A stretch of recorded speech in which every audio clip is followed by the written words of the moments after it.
Hey everyone, in this video, I'll be walking you through how I convert a landing page design into code using BoltAI. This will be an exploratory process where I'll be sharing tips, tricks, insights into how I approach challenges and work through my thoughts along the way. If you're not familiar with BoltAI, it's an AI-powered web application that lets you prompt and edit code directly in the browser. Plus, it runs on a live development server so you can see changes instantly as you work. I'm Brian Kinless with a background in full stack development and product management. I'm diving into different technologies to support my entrepreneurial journey and share what I learned. If you enjoyed this video, don't forget to like, leave your feedback in the comments, and subscribe for more content. Let's get started. Hey everyone, today I'm going to be using BoltAI to create the marketing page for a web application I built the other day. It was a habit tracker. I used BoltAI. I gave it a prompt and I was able to build the full stack of it and make a working web application. So today we're going to build the landing page for it, and then we'll upload it, and this should be a full-fledged application. I took some time before this recording to build a very simple landing page just to give it some context. It's really just the hero section, but I think this will do. I'll see if I can feed this into BoltAI. I also have the assets as well to kind of help it out if it needs to. I've never done this as like have it do the marketing page side of things, so this will be very interesting. So let's get started. I already have the application already pulled up. So this, I guess to give context, we have the habit tracker. It gives your how many habits you need to complete today, the highest streak, and then all your habits. It'll show green for completed. It'll have like grayed out boxes for ones that it doesn't apply to for that day, such as read for 10 minutes. It's like only a set days, and then it'll show red if you missed it. So let's get to it. How can I help you today? All right, create a marketing landing page for this web application. Attached is design and assets to use. So we'll go ahead and provide the assets. I'll go desktop, yes. All right. Landing page, and maybe we'll see if we can upload. Okay, we can't. But that's all right. Hopefully it'll know by the file naming of it. So here, I'll just still open. Okay, so cool. It was able to upload, I believe, all of them. So cool. As this is making the changes and making the updates, which it looks like it's doing so pretty well, we're going to rename this from habit tracker to habit write. Just a fun marketing name for it. So it says it has done it. Will now show up when a user is not logged in. So let's exit and sign out. All right.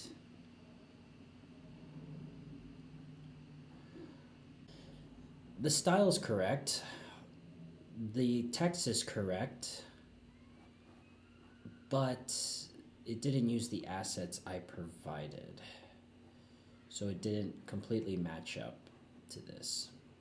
Since there are a few updates we need to do, I don't want to complicate things, so I'll just start off with small tasks instead.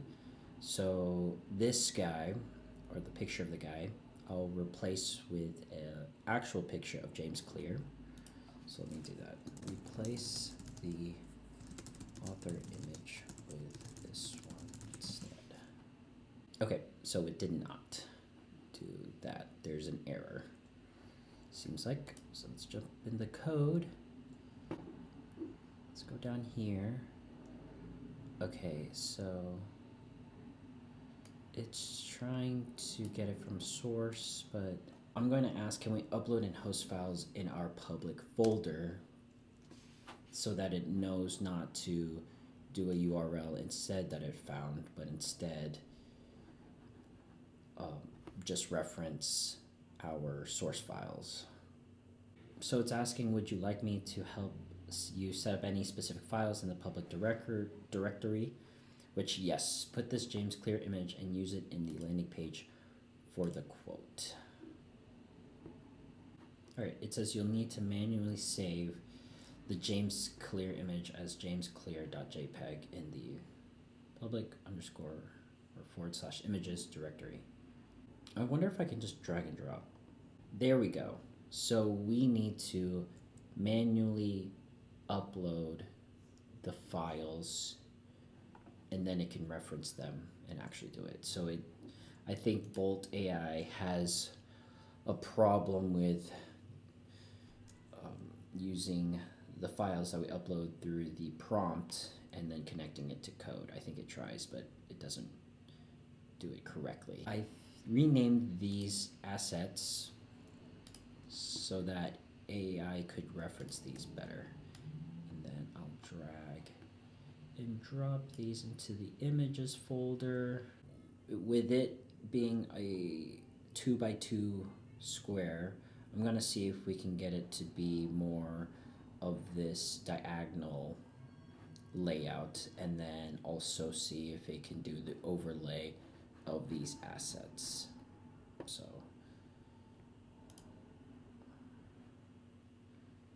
all right, let's review so far. So I gave it a prompt to try to match this layout, but it still wants to do a 2x2 square. So I think complex shapes, it doesn't really know how to handle it. It started to actually put the SVGs and icons there, which is kind of in the right direction. So, but let's focus again. Maybe we need to break it down into simpler tasks. So let's just start with the images. Let's see what this prompt. With the PNGs, do a linear grid going from the bottom left to the top right, staggering the images. Well, we're getting closer, which is good. And that's cool how it added the hover animation with the scale effect.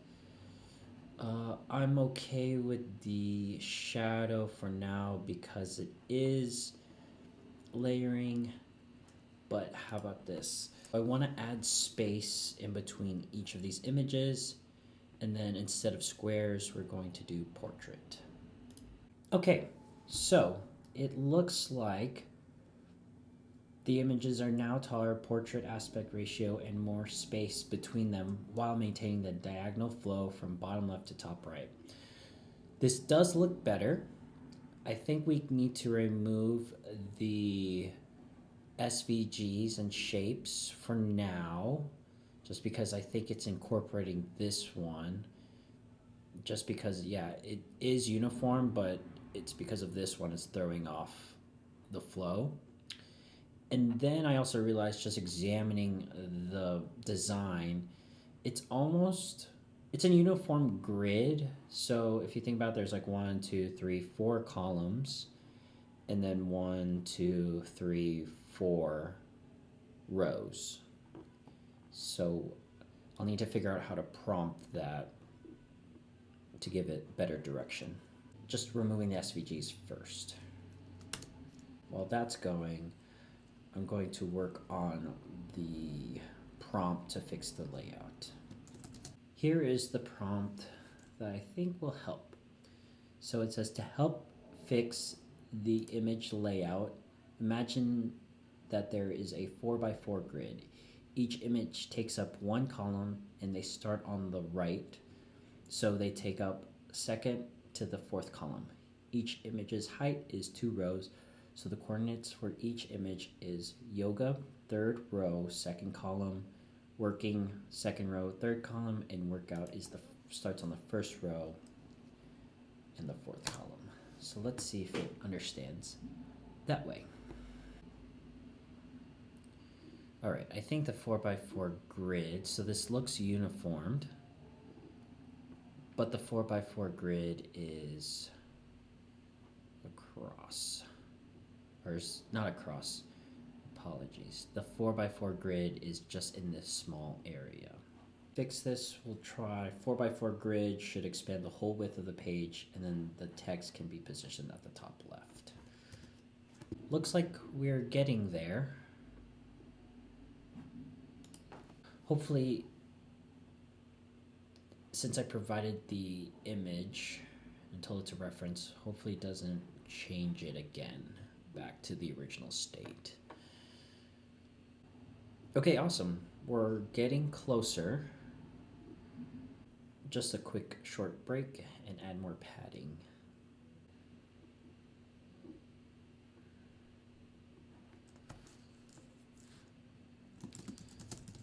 Okay, so let's go back to the text. So this text should probably expand to this row right here. Awesome. Let's check back here. I think that's pretty much on par with that. Let's see about this one. Let's move this quote. I think it's at the bottom of the page here. And then we're going to move it here. Yep. Perfect. Okay, it's coming along. Awesome. We're going to move this quote container, and I'm assuming it's in a container, to the bottom right of the grid spanning from the third to fourth column. So right here. This looks good so far. What is left is the graphics. And then we should be done with the layout. And then we'll hit and connect these two buttons to the sign-in page or the app itself. So moving on to adding the graphics, the prompt I'm going to say is use the SVGs, overlay them in the correct areas while referencing the image. And I tried to say overlay them in the correct areas, so hopefully it knows to like put it on top versus what it was trying to do and put it within the grid and be spaced out from the other assets. Okay, honestly, not mad. It didn't do exactly what I wanted.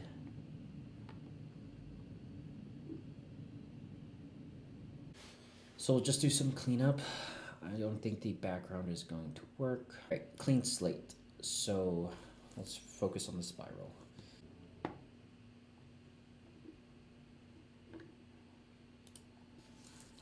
Okay, so we're going to make it darker because I don't like how it's 10% opacity. And then instead of adding it to the grid, I just want it to be relative to the grid and not with it.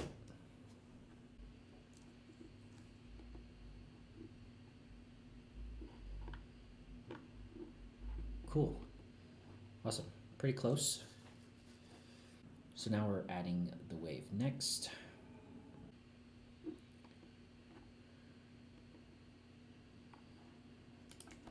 Cool. Now it's the dawn SVG to the middle of the grid.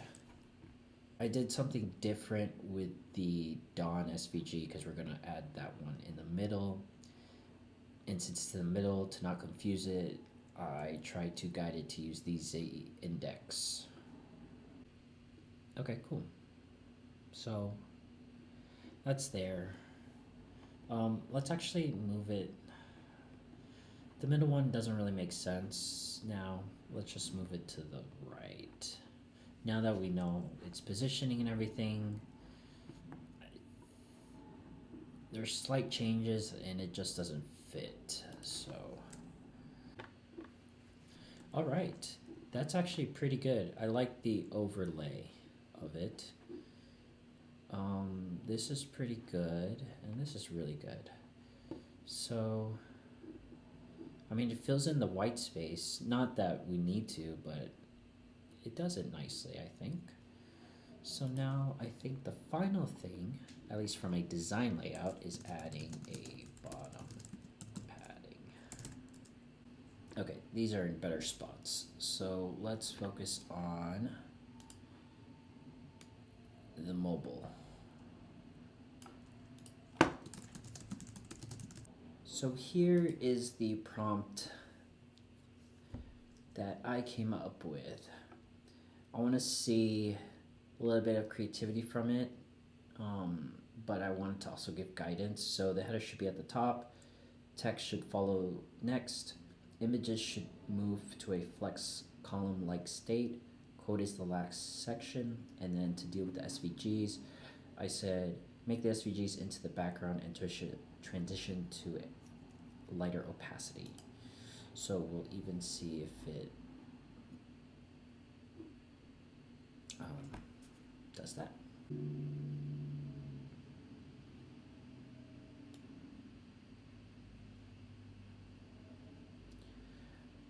Alright, I'm not totally mad that it made the SVGs in the background.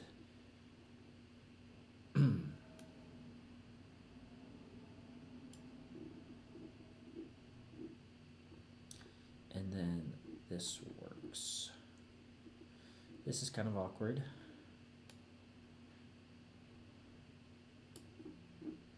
So examining this, for the tablet and mobile layout, add more height to the images because of the awkwardness here in these. And then for mobile layout, space out the SVGs vertically because of the background. It kind of gets all cluttered. Since I don't like it didn't feel like it did anything or doesn't look like the background changed, I'm gonna try to say stagger and space out the spiral in .svg. Well, that didn't do it. I tried, but it didn't do it, so that's all right. I think we are good over here. So that concludes making a landing page with BoltAI. This is really, really good stuff. It almost got spot on. There are a few differences, such as the text size, the SVGs compared to the design.